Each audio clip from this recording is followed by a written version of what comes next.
Stand up. You don't belong here. This property is vacant and you're being detained. I'm on my own porch, officer. You have no probable cause. Step off my property. I don't need a lecture. Show ID or I put you in cuffs. You are violating the Fourth Amendment. Call your supervisor, now. That's enough. You're under arrest.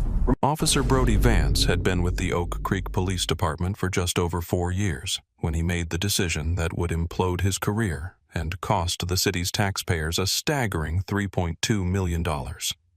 He was 28 years old, physically imposing, and possessed a dangerous combination of limited life experience and absolute certainty in his own authority.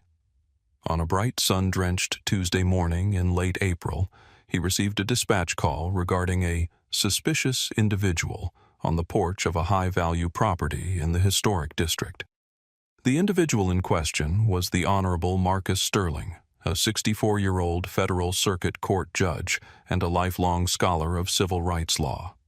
Judge Sterling was sitting on his own front porch enjoying a cup of Earl Grey tea and reviewing a stack of appellate briefs. What Vance did next, ignoring property laws, escalating a calm conversation into a physical altercation, and dragging a federal judge off his own property in handcuffs, would become a definitive case study in how implicit bias rots the foundation of law enforcement.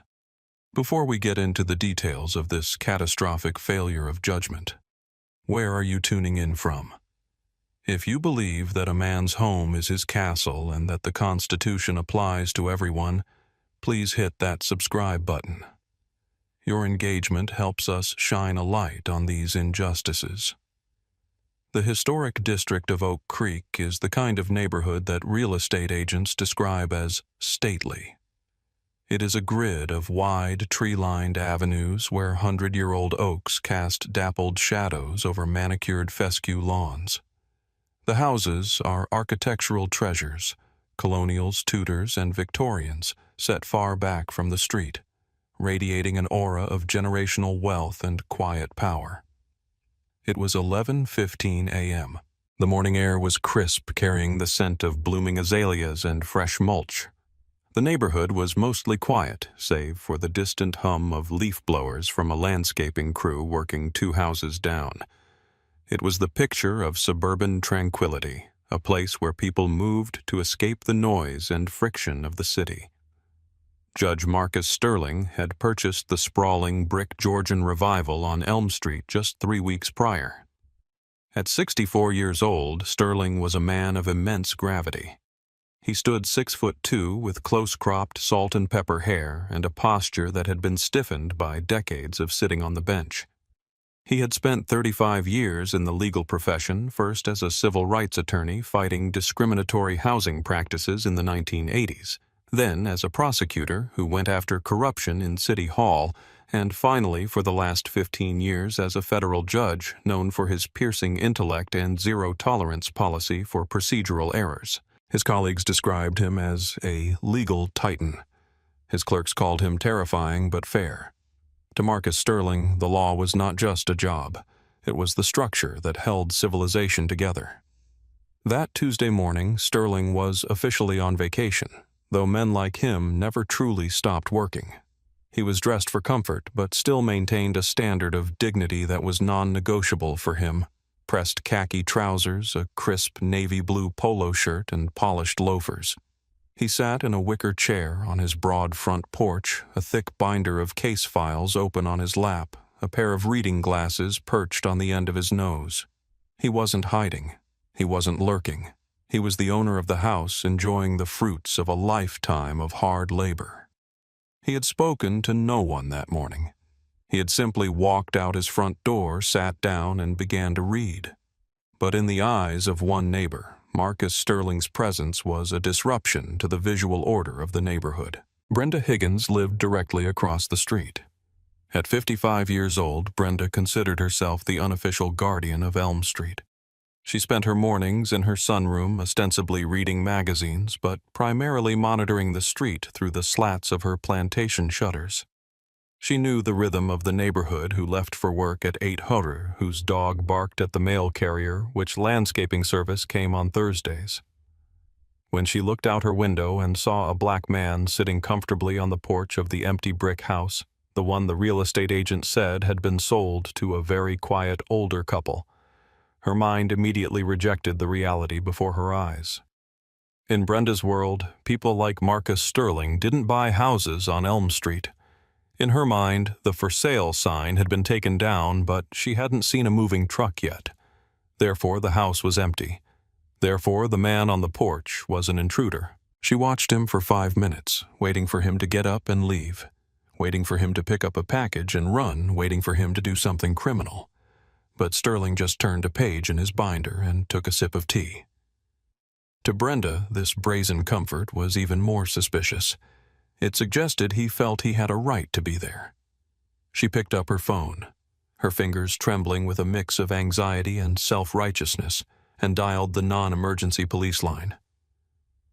"I need to report a suspicious person," Brenda said, her voice lowered, as if the man across the street could hear her through the brick and glass. "There's a man sitting on the porch of the empty house at 410 Elm Street. He's just sitting there going through papers. He doesn't live there. I know the owners haven't moved in yet."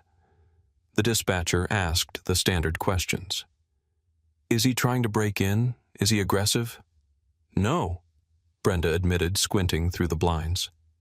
"He's just sitting there, but he doesn't look like he belongs here. He's been there for 20 minutes. I think he might be scouting the place or squatting. You know how squatters are these days. They take over empty houses." "Does he have any weapons? Is he threatening anyone?" "I don't see a weapon," Brenda said. "But he's a big man, and he's staring at the house. It's making me very uncomfortable. We have a lot of older folks in this neighborhood." The call was logged. A suspicious person possible trespass call was broadcast to patrol units in District 4. Officer Brody Vance, patrolling just a mile away, picked up the radio. "Unit 4 Alpha, I'll take the call at 410 Elm." Brody Vance had a reputation in the department, and it wasn't the kind that leads to promotions. In his 4 years on the force, he had accumulated 9 citizen complaints. 6 of them involved discourtesy or unprofessional conduct, and 3 involved allegations of racial profiling. His supervisors had noted in his file that Vance had a proactive policing style that often bordered on aggression. He viewed himself as a soldier in a war zone, not a peacekeeper in a community. He believed that his gut instinct was superior to constitutional nuances. When he heard the dispatcher's description, "Subject is a black male, approximately 60s, loitering on the porch of a vacant residence," Vance's mind locked onto a narrative. Squatter. Drifter. Someone looking for an easy target. He didn't consider that the house might have been sold. He didn't consider that a squatter wouldn't be wearing pressed khakis and reading legal briefs in broad daylight. He only considered the location and the race of the subject. He turned his cruiser toward Elm Street, his pulse quickening with the anticipation of conflict. "Do you think officers with a history of bias complaints should be allowed to patrol alone? Let us know in the comments below." Officer Vance pulled his cruiser up to the curb in front of 410 Elm Street at 11:23 a.m. He didn't park down the street to observe. He parked directly in front of the walkway, asserting his presence. He stepped out of the vehicle, adjusting his utility belt, his hand resting instinctively near his holster. He scanned the property. The lawn was freshly cut. There were no broken windows, no overgrown weeds, no signs of abandonment. A small sold rider hung from the wooden real estate post near the sidewalk, though the main sign had been removed. Vance ignored it. His eyes were fixed on the man on the porch. Judge Sterling heard the car door slam. He didn't look up immediately. He was in the middle of a complex paragraph regarding the admissibility of hearsay evidence. He finished the sentence, marked the page with a yellow highlighter, and then slowly raised his head. He saw a young, stocky police officer striding up his walkway, not on the sidewalk, but cutting across his grass. Sterling frowned. He respected law enforcement. He had worked with them for decades, but he also respected boundaries. Vance marched up the steps of the porch, stopping 6 feet from where Sterling sat. He didn't say, "Good morning." He didn't ask, "Do you live here?" He crossed his arms over his chest, his stance wide and aggressive. "What are you doing here?" Vance demanded, his voice projecting loud enough for Brenda Higgins to hear from her window across the street. Sterling looked the officer over, noting the nameplate B. Vance and the lack of a sergeant's stripes. He took a calm breath. "I am reading." Sterling said, his voice a deep, resonant baritone that had silenced courtrooms for 30 years. "Can I help you, officer?" "We got a call about a suspicious person trespassing on this property," Vance said, stepping closer. "You don't live here. This house is vacant." Sterling closed his binder slowly, placing it on the small table next to his tea. "That information is incorrect. This house is occupied. By me." Vance scoffed, a sharp, dismissive sound. "Right. And I'm the police chief. Look, buddy, we know the owners haven't moved in yet. Neighbors know who belongs here and who doesn't. You need to pack up your little papers and move along before I write you up for trespassing." Sterling's eyes narrowed slightly behind his reading glasses. "I'm not going anywhere. I purchased this home on the 4th of this month. The deed is recorded with the county clerk. I am on my own private property, and I have done nothing to warrant police intervention." "You got some ID that proves that?" Vance snapped. "Let me see a driver's license with this address on it." "My license still reflects my previous address, as I have legally 30 days to update it," Sterling replied calmly. "However, I am under no obligation to provide you with identification while sitting on my own front porch unless you can articulate a reasonable suspicion that I have committed, am committing, or am about to commit a crime. Sitting while black is not a crime, Officer Vance." Vance's face flushed a deep shade of red. This was the trigger. He wasn't used to suspects quoting the law at him. He was used to fear. He was used to compliance. To him, Sterling's knowledge wasn't a defense. It was defiance. It was a challenge to his authority. "Don't play lawyer with me," Vance warned, his hand dropping to his belt, unhooking the retention strap on his baton. "I don't care what you think you know. We have a report of trespassing. Until you prove you live here, you are a suspect. Now stand up and give me your ID, or we're going to have a problem." "The only problem here, officer, is your lack of probable cause," Sterling said, remaining seated. "You are currently violating the Fourth Amendment. You have entered private curtilage without a warrant and are attempting to detain a homeowner without reasonable suspicion. I suggest you return to your vehicle and call your supervisor before you make a mistake that you cannot undo." This is the moment where training should have kicked in. A seasoned officer would have paused. They would have noted the man's demeanor, his clothing, the specific legal terminology he was using. They would have called dispatch to check property records. But Brody Vance didn't see a homeowner. He saw a man who refused to submit. "Last warning," Vance barked, stepping onto the porch deck itself, towering over the seated judge. "Stand up. Hands where I can see them." "I am seated. My hands are visible," Sterling said, not moving a muscle. "I am asking you to leave my property." "That's it," Vance growled. He lunged forward, grabbing Sterling by the left arm. The contact was shocking.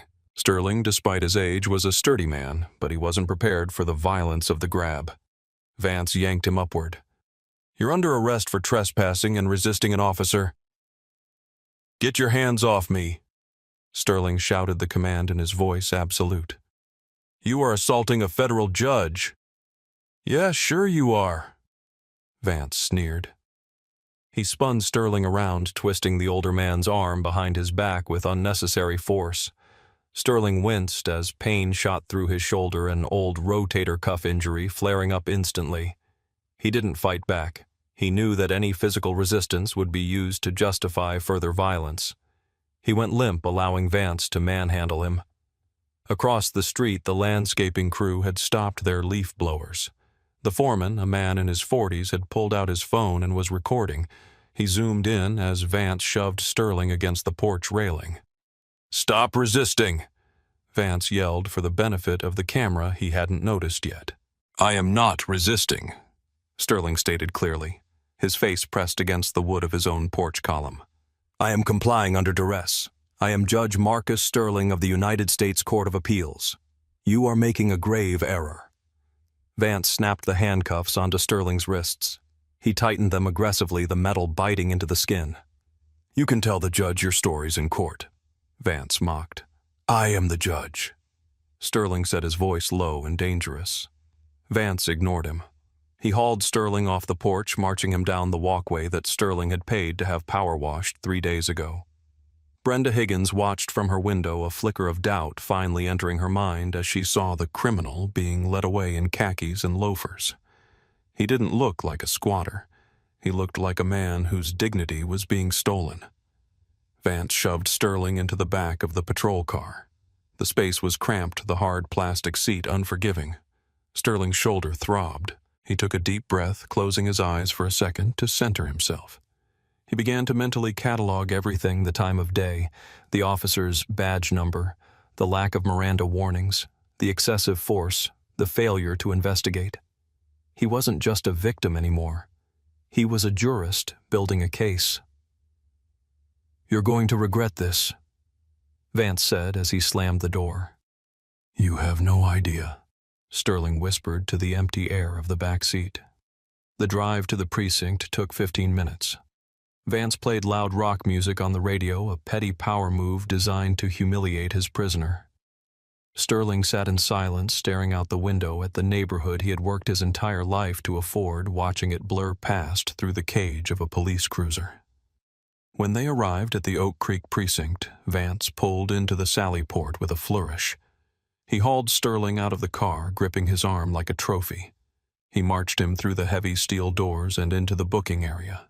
The desk sergeant that morning was Thomas O'Malley, a 58-year-old veteran who was 6 months away from retirement. O'Malley had spent his entire career in Oak Creek. He knew every street, every frequent flyer, and every judge in the county. He was drinking coffee and filling out a roster when the door opened. "Got a trespasser from Elm Street," Vance announced proudly, pushing Sterling toward the counter. "Refused to ID, resisted arrest. Claimed he was a federal judge or something." O'Malley looked up. He squinted. Then his eyes went wide. The coffee cup stopped halfway to his mouth. He stood up slowly, the color draining from his face. "Vance?" O'Malley said, his voice trembling slightly. "What did you do?" "I told you, caught him squatting at 410 Elm. Guy gave me attitude." O'Malley looked at Marcus Sterling. He looked at the handcuffs. He looked back at Sterling's face, a face he had seen in the newspaper countless times, a face he had seen at the annual law enforcement gala, a face that commanded respect across the entire state. "Good morning, Sergeant O'Malley," Sterling said calmly, though his voice was tight with pain.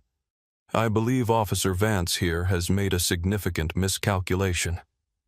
O'Malley came around the desk, moving faster than he had in years. "Vance, give me the keys. Now." "What, Sarge? He's a suspect. Give me the damn keys," O'Malley roared, snatching them from Vance's hand. He turned to Sterling. "Your Honor, I don't even know what to say. I am so sorry." Vance froze. "Your Honor." O'Malley unlocked the cuffs with shaking hands. "Vance, you idiot. You just arrested Judge Marcus Sterling. He's a federal circuit court judge. He's the man who put away the entire corrupt city council in 2005. Jesus Christ, Vance." Vance stared at Sterling. The man rubbed his wrists, looking at the red indentations. The arrogance evaporated from Vance's face, replaced by a cold, sickening dread. "I told you," Sterling said, his voice icy. "I told you to verify. I told you I was the homeowner. I told you who I was. You chose not to listen because you didn't like what you saw." I didn't know," Vance stammered. "You didn't show ID." "I was on my porch," Sterling said, stepping closer to Vance, his physical presence suddenly filling the room. "I don't need ID to sit on my porch, but you needed probable cause to arrest me, and you had none. Only bias." O'Malley was already on the phone. "Get the chief down here, now. And the captain. Yes, it's an emergency. A code red emergency." Within 20 minutes, Police Chief Robert Miller was in the booking room, breathless, and looking like he was about to have a stroke. He had known Sterling for 20 years. Judge Sterling, Miller said, extending a hand that Sterling did not shake. There are no words.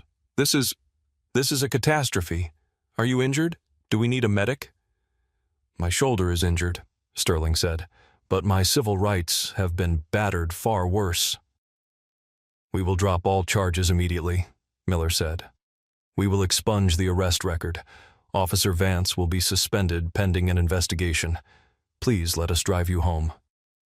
I will not be driven home in a police car, Sterling said. My wife is on her way.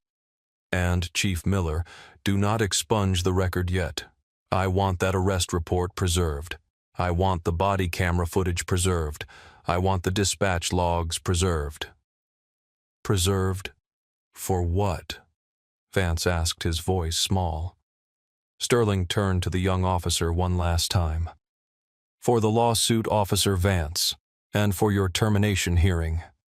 Should officers be personally liable for civil rights violations, or should the city pay? Tell us your thoughts below. The video hit the internet 3 days later. The landscaper who had filmed the arrest had uploaded it to social media with the caption, "Cop attacks old man on his own porch for reading." It went viral within hours. Millions of views. The image of a white officer dragging a well-dressed black man off the porch of a mansion was visually arresting. But when the news broke that the man was a federal judge, the story became a national firestorm. Headlines screamed, "Judge arrested for reading while black. Civil rights legend handcuffed at home." The lawsuit was filed 2 weeks later. It was a masterpiece of legal drafting written by Sterling himself with the assistance of a top civil rights firm. Sterling v. City of Oak Creek, Officer Brody Vance et al. The suit alleged false imprisonment, assault, and battery, intentional infliction of emotional distress, and violation of civil rights under 42 U.S.C. Secretary 1983. The complaint detailed the history of Officer Vance, the 9 prior complaints that the department had ignored. It named Brenda Higgins for making a false police report based on racial bias. It named the chief of police for failure to supervise. This is not about money, Sterling said in a press conference, his arm in a sling. This is about the fact that if I, a federal judge with 35 years of service to the law, cannot sit on my own porch without being treated like a criminal, then no one is safe. If my knowledge of the Constitution is treated as resistance, then we have lost the rule of law. The city's lawyers took one look at the body camera footage where Vance explicitly ignored Sterling's claim of ownership and mocked his status and told the city council to settle. There was no defense. Vance had violated every protocol in the book. The settlement was reached in record time, $3.2 million. It was one of the largest payouts for a single arrest in the state's history. But the money wasn't the end of it. Officer Brody Vance was fired 4 weeks after the incident. The internal affairs investigation was blistering.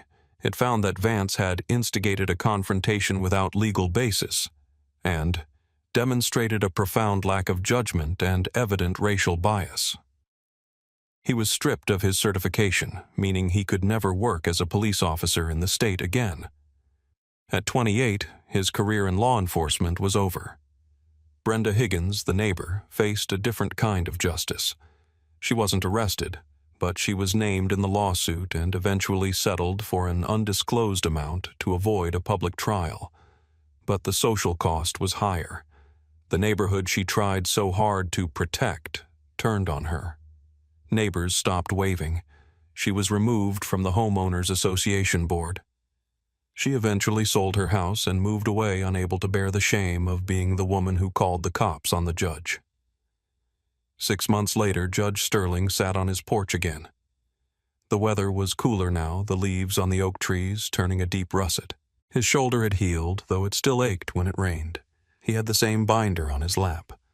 He had the same cup of tea. The street was quiet. A patrol car drove by a different officer driving slowly. The officer looked at the house, saw the judge on the porch, and gave a respectful nod. Sterling nodded back. It was a victory, but a heavy one. He thought about the young men who had stood before his benchmen, who looked like him but didn't have his title, his money, or his knowledge of the law. He thought about what happened to them when they met an Officer Vance. They didn't get $3.2 million settlements. They got criminal records. They got prison time. Sometimes they got graves. The silence on the porch was peaceful, but it was fragile. Judge Sterling opened his binder and went back to work. There was still so much to do. This story forces us to ask a hard question. In a society built on laws, why does bias so often overrule them? If a federal judge isn't safe in his own home, who is? It's a reminder that we must demand not just better training, but better hearts in those we trust with a badge. We hope you enjoyed this story. If you believe in justice and accountability, please like this video and share it with your friends. And don't forget to leave a comment. What would you have done if you were in the judge's shoes? Stay safe, and we'll see you in the next one. Ma'am, hang up the phone. You're causing a disturbance and you don't belong here. I live here. I am a senior clerk for the state Supreme Court, and you are interrupting state business. I don't care who you claim to be. Stand up. You're being detained. Now. Detained for what? Sitting in my own courtyard while black... Officer Derek Vance had 6 years of service with the Atlanta Police Department when he made the decision that would cost the taxpayers $950,000 and permanently dismantle his own livelihood. He was 32 years old, a man who walked with the heavy, deliberate stride of someone who believed his authority was absolute and his intuition flawless. He had cultivated a reputation in his precinct as a proactive enforcer, the kind of officer who didn't wait for trouble to find him. But on a bright, unseasonably warm Tuesday afternoon in October, Derek Vance wasn't looking for a criminal. He was looking for validation of a bias he didn't even realize he held. He was about to confront a woman who knew the law better than he knew the streets, a woman whose daily responsibilities involved interpreting the very statutes Vance was about to violate. Elena Ross was 46 years old, a woman of grace and formidable intellect, serving as the senior clerk for the state Supreme Court. She was a legal scholar, a gatekeeper for the highest judicial body in the state, and a woman who had spent 2 decades earning the respect of judges and attorneys alike. Before we unravel how a simple noise complaint spiraled into a civil rights catastrophe. Where are you tuning in from? If you believe that badge and uniform should never be a shield for prejudice, please hit that subscribe button. Your support helps us document these injustices and demand the accountability that is so often lacking. The Avery stands as a testament to modern luxury in the Buckhead district of Atlanta. It is a fortress of glass and steel featuring manicured gardens, a private saltwater pool, and a courtyard designed for the quiet contemplation of its affluent residents. It is the sort of place where privacy is the most expensive amenity. At 2:00 p.m., the courtyard was largely empty, save for the gentle rustle of ornamental grasses and the distant hum of the city. Elena Ross had lived in the Avery for 3 years. She sat at a wrought iron table in the shade of a pergola, her workspace meticulously arranged a laptop, a stack of case files bound in red tape, and a notepad. She was dressed for the weather, but appropriately for her station, wearing a tailored linen blouse and dark slacks. She was in the middle of a remote workday, reviewing a complex brief regarding municipal zoning laws. To any objective observer, she was the picture of professional focus. But objectivity was in short supply that afternoon. Elena had taken a call from an associate justice of the Supreme Court. It was a high-level discussion regarding a dissenting opinion they were drafting. Her voice was animated but modulated the tone of 2 colleagues debating the finer points of constitutional law. She laughed once, a warm, rich sound in response to a dry witticism from the judge. She was in her home, in her courtyard, doing her job. She had no reason to suspect that her presence was being scrutinized from a 3rd-floor balcony by a woman who saw not a neighbor, but an intruder. Julianne Thorne had moved into the Avery only 2 months prior. At 34 years old, she was the wife of a successful software developer, a woman who wore her residency in the building like a badge of moral superiority. Julianne spent her days managing the minutiae of her social calendar and increasingly monitoring the comings and goings of the building's inhabitants. She had appointed herself the unofficial guardian of the community's standards, a role no one had asked her to fill. From her vantage point on the balcony, Julianne looked down and saw Elena. She didn't see a senior court clerk. She didn't see a neighbor. She saw a black woman sitting in the courtyard speaking loudly in Julianne's estimation and taking up space that Julianne felt should be reserved for actual residents. Julianne watched for 10 minutes. The fact that Elena was comfortable that she had paperwork spread out that she was laughing irked Julianne in a way she couldn't articulate without revealing the ugly roots of her discomfort. In Julianne's mind, the equation was simple. The Avery was exclusive. Therefore, this woman who did not look like Julianne or her friends must not belong. Perhaps she was a nanny taking a break. Perhaps she was someone who had slipped in through a propped gate.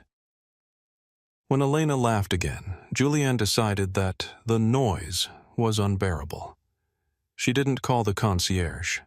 She didn't call building security. She picked up her phone and dialed 911. "I need an officer at the Avery on Peachtree Road." Julianne said, her voice trembling with a manufactured fear she had perfected over years of getting her way. "There's a woman in the private courtyard. She's shouting on her phone, pacing around, and she's looking up at the balconies. I don't recognize her. She's making me feel very unsafe. It looks like she might be on drugs or having a mental episode." The dispatcher asked the standard questions. Was she armed? No. Was she violent? "She's being aggressive verbally." Julianne lied, watching Elena calmly make a note in her ledger. "Just send someone before she attacks a resident. She clearly doesn't live here." The call was dispatched as a suspicious person causing a disturbance. Officer Derek Vance was 3 blocks away idling in his cruiser when the call came across his computer terminal. He read the notes. Suspicious female shouting, possibly intoxicated, refusing to leave per complainant. His mind immediately began to construct a narrative. He pictured a transient who had wandered in from the street, or perhaps a disgruntled former employee causing a scene. He did not picture a state Supreme Court clerk discussing case law. Vance had a history of jumping to conclusions. His personnel file contained 7 previous complaints, mostly for discourtesy and unnecessary escalation. He was known among his peers as a hard charger, a euphemism for an officer who preferred force to diplomacy. Vance pulled his cruiser up to the curb of the Avery at 2:14 p.m. He bypassed the front desk entirely. The gates to the courtyard were accessible via a side maintenance path that was currently unlocked for landscapers. A more prudent officer would have checked with the concierge to verify residency. Vance, however, trusted his instincts, and his instincts told him that he was walking into a confrontation with a trespasser. He adjusted his utility belt, squared his shoulders, and marched into the courtyard. The sun was bright, casting long shadows across the stone pavers. He scanned the area and locked eyes on Elena Ross. She was the only person there. She was still on the phone, her back slightly turned to him. Vance didn't see the expensive laptop. He didn't notice the high-quality linen of her clothes. He saw a black woman in a space he subconsciously coded as white and wealthy, and the narrative was set. He walked up behind her, his boots heavy on the stone. Elena was deep in conversation. "Justice, I believe the precedent in State v. Miller actually supports the defendant's claim regarding the search warrant," she was saying. Vance didn't wait for her to finish. "Ma'am, hang up the phone." Vance barked, his voice booming across the quiet courtyard. Elena turned, startled.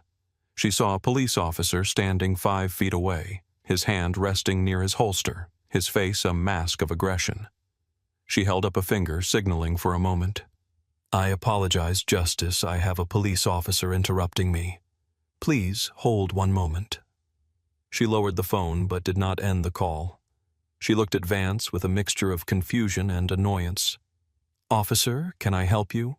I am in the middle of a work call." "I said hang up the phone," Vance repeated, stepping closer, invading her personal space. "We have reports of a disturbance. You need to identify yourself and explain why you're on this property." Elena frowned. The accusation was absurd. A disturbance. I'm sitting here working. I live in this building, officer, and I am not going to hang up on a justice of the state Supreme Court because you stormed in here without assessing the situation. Vance's eyes narrowed. He heard the words Supreme Court, but he didn't process them. To him, it sounded like the kind of grandiose lie people told when they were caught. Justice of the Supreme Court, right? And I'm the governor. Look, lady, I don't care who you think you're talking to. You're trespassing. I have a witness stating you're screaming and acting erratically. Now for the last time, put the phone down and stand up. Elena remained seated. She had spent 20 years in the legal system.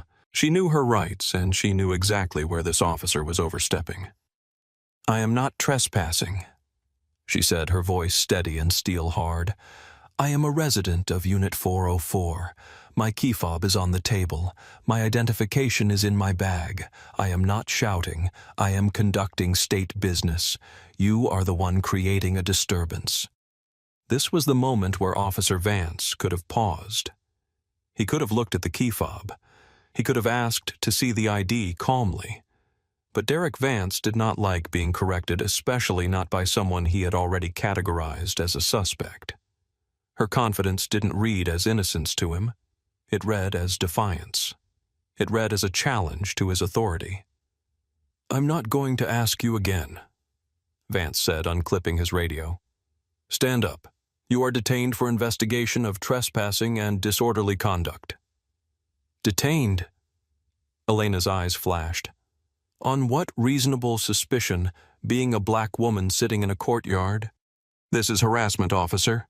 I strongly suggest you reconsider your tone and your actions immediately. You want to talk about the law? Vance sneered, stepping forward and grabbing her left arm. We can talk about it in the back of the car. Stand up. He yanked her arm. Do not touch me. Elena pulled her arm back, her composure cracking under the physical assault. You have no right to touch me. I am showing you my identification right now.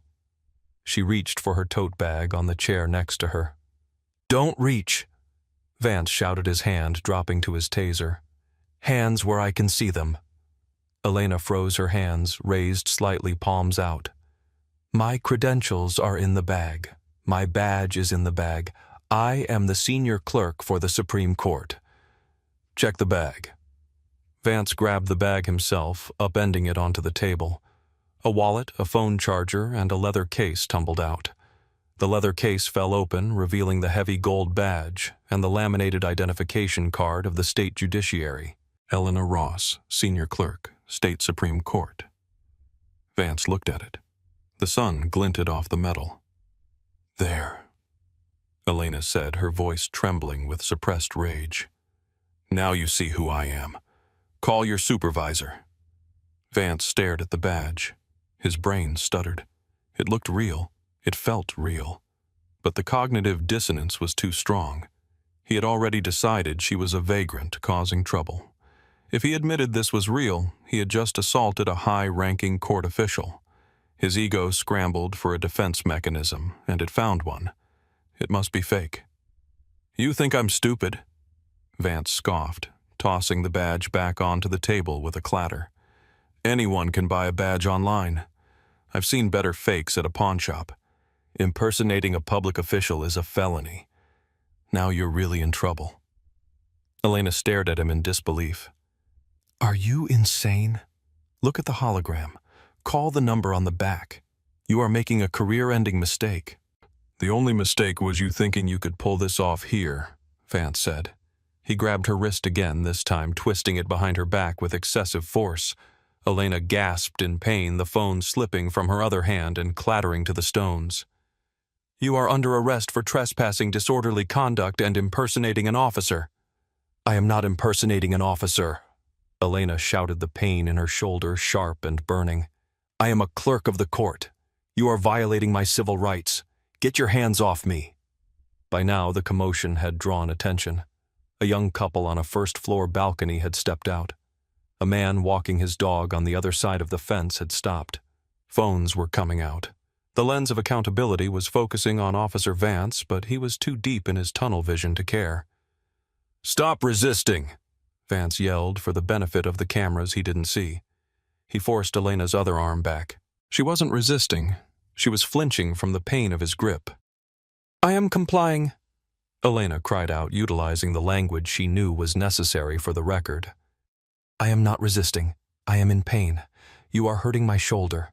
I am informing you that I have a pre-existing rotator cuff injury. You are using excessive force."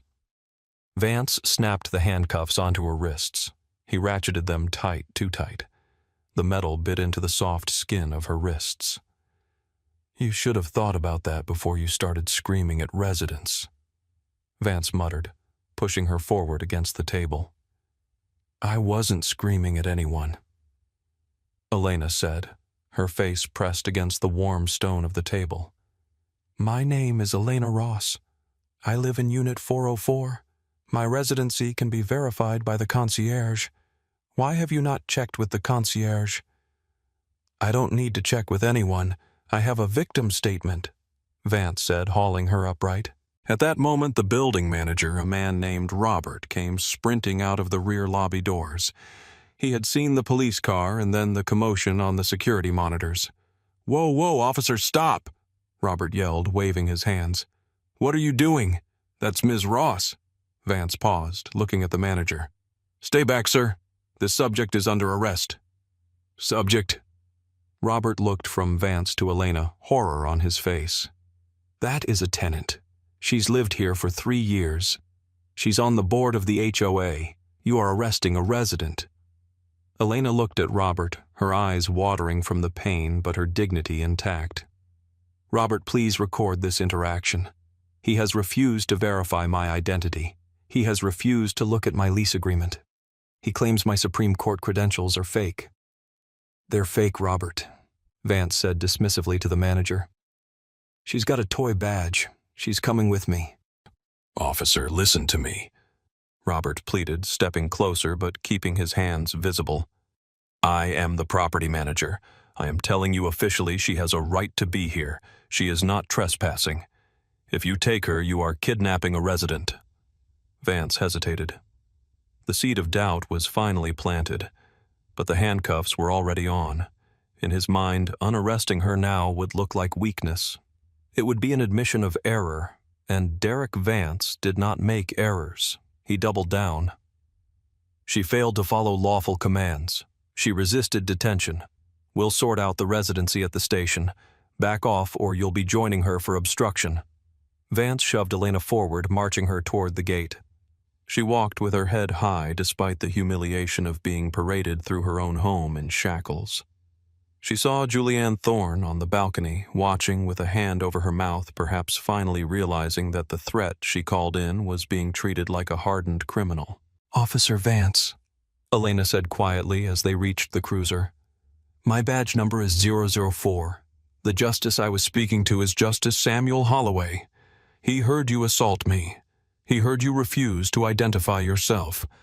When we get to the station, I want you to remember that I gave you every opportunity to stop this." "Get in the car," Vance growled, pushing her head down as he shoved her into the cramped back seat. He slammed the door, sealing her in. He walked around to the driver's side, heart pounding, adrenaline masking the creeping dread that he might have just stepped off a cliff. The ride to the precinct was a tense, silent 12 minutes. Vance glanced in his rearview mirror. Elena was sitting perfectly still, eyes closed, breathing deeply. She wasn't crying. She wasn't begging. She was meditating on the destruction of his career. Vance turned up the radio to drown out the silence, but the static only amplified his anxiety. They arrived at the North Precinct. Vance pulled into the sally port, extracted Elena from the back, and walked her into the processing area. The intake room was busy. Officers were booking a shoplifter. Another was typing a report. The desk sergeant was Thomas Miller, a 55-year-old veteran with 30 years on the job. He was a man who had seen everything, a man who knew the difference between a criminal and a mistake. He looked up over his reading glasses as Vance walked in with a well-dressed woman in handcuffs. "What do we have, Vance?" Sergeant Miller asked, his tone neutral. Trespassing at the Avery, disorderly conduct, impersonating a public official. Vance recited, placing Elena's bag and the loose items he'd confiscated on the high counter. Miller frowned. He looked at Elena. She stood tall, her wrists bruised against the steel cuffs. She looked him dead in the eye. "Sergeant," she said, her voice calm and authoritative, cutting through the noise of the room. "My name is Elena Ross. I am the senior clerk for the state Supreme Court. Officer Vance has arrested me in my own home, refused to verify my residency with the building manager, and dismissed my state-issued credentials as toys." The room went quiet. The officer booking the shoplifter stopped typing. Sergeant Miller stood up slowly. He looked at Vance, then down at the items on the counter. He reached out and picked up the leather case. He flipped it open. The gold badge shone under the fluorescent lights. He looked at the ID card. He felt the weight of the leather, the texture of the seal. He knew real credentials when he saw them. Miller looked at Vance. "Vance, did you call this in for verification?" "It looked fake, Sarge," Vance said, his voice losing its bravado. "She was shouting at people. She wouldn't hang up her phone." "I was speaking with Justice Holloway," Elena interjected, "regarding the State v. Miller dissent. I imagine the justice is currently trying to locate me." Sergeant Miller's face drained of color. He looked at the phone in the bag. As if on cue, it lit up. The caller ID read Justice Holloway Mobile. Miller didn't answer it. He looked at Vance with a mixture of pity and fury. "You arrested the Supreme Court clerk. You brought her into my house in cuffs." She resisted," Vance stammered. "Uncuff her," Miller barked. It wasn't a request. It was a command that shook the glass partitions. "Uncuff her right now." Vance fumbled for his keys. His hands were shaking. He stepped behind Elena and unlocked the cuffs. They fell away, revealing angry red welts on her wrists. Elena rubbed them slowly, never taking her eyes off Vance. "Ms. Ross," Sergeant Miller said, coming around the desk, "please come sit down. I am going to call the captain immediately. I need to apologize on behalf of this precinct. This is a catastrophic failure of procedure." "I don't want your apology, Sergeant," Elena said, her voice icy. "I want to file a formal complaint. I want photographs taken of my wrists. I want the body camera footage secured immediately. And I want to call Justice Holloway back before he sends the state troopers to find me." Miller nodded, handing her the phone. "Anything you need, ma'am. Vance, give me your badge and your gun. Go sit in the conference room. Do not speak to anyone." "Sarge, badge, gun, now." Miller's voice was low and dangerous. Vance unholstered his weapon. He unpinned his badge. He placed them on the counter next to Elena's credentials. The symbolism was stark. One badge represented the frantic, ego-driven misuse of power. The other represented the calm, enduring weight of the law. Vance walked to the conference room, a dead man walking. He knew it was over. The aftermath was swift and brutal. The video from the neighbors hit the internet before Elena had even left the station. The visual of a white officer manhandling a well-dressed black woman in a luxury courtyard, refusing to look at her ID, claiming her home wasn't hers, it was indefensible. The headline wrote itself, "Atlanta Officer Arrests Supreme Court Clerk for Living While Black." The lawsuit was filed within the week. It cited unlawful arrest, excessive force, false imprisonment, and violation of civil rights. The city attorney took one look at the body camera footage, specifically the moment Vance sneered at the authentic Supreme Court badge, and told the mayor to settle immediately. There was no defense. Vance had ignored the building manager. He had ignored the credentials. He had ignored common sense. The settlement was agreed upon at $950,000. It was a staggering sum for a noise complaint, but the damage to the city's reputation was incalculable. Derek Vance was terminated 3 weeks later. The internal affairs investigation was scathing. It found that Vance had violated 17 separate departmental policies. His certification was revoked by the state board, meaning he could never work in law enforcement again. At 32, his career was finished. He was left with nothing but the memory of his own arrogance. Julianne Thorne, the neighbor who made the call, did not escape unscathed. Elena Ross sued her for defamation and harassment. The lawsuit revealed a pattern of Julianne calling the police on minority residents. Under pressure from the Homeowners Association and facing a massive legal bill, Julianne and her husband were forced to sell their condo and move. The community she tried so hard to protect from Elena ultimately ejected her. But money and firings do not erase the memory of the handcuffs. Months later, Elena Ross sat in the same courtyard. It was quiet. The sun was shining. She was working. But the sense of safety was gone. She knew now that her education, her title, her expensive clothes, and her position as a pillar of the legal system were not enough to shield her. To Officer Vance, she had been just another body to be controlled. This story forces us to ask a difficult question. If a Supreme Court clerk cannot sit in her own home without being criminalized, who is safe? How many others who do not have a direct line to a justice or a badge in their purse have been dragged away in silence? Derek Vance paid with his career. The city paid with its budget. But Elena Ross paid with her peace of mind. And that is a debt that can never be fully reimbursed. Do you think officers should be personally liable for civil rights settlements?